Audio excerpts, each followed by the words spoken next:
একটা বাটন চাপলেই শত শত কিলোমিটার দূরের টার্গেটকে আঘাত করে এই মিসাইল। কিন্তু জানেন কি মিসাইল আসলে কিভাবে কাজ করে?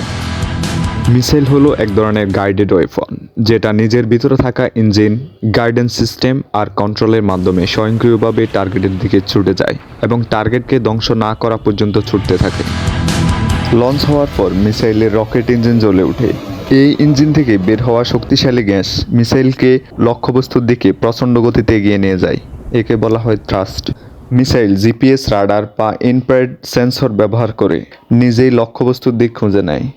এর পিছনে থাকা ছোট ডানা ঘুরিয়ে মিসাইল নিজেকে সঠিক পথে রাখে এবং টার্গেটের কাছাকাছি গেলে মিসাইল সেন্সর অ্যাক্টিভ হয়। এরপর সঠিক মুহূর্তে টার্গেটের উপর বিস্ফোরণ ঘটায়। এভাবেই কাজ করে আধুনিক মিসাইল সিস্টেম। ভিডিওটা ভালো লাগলে লাইক দিন, সাবস্ক্রাইব করুন এবং কমেন্টে আপনার নাম লিখে যান।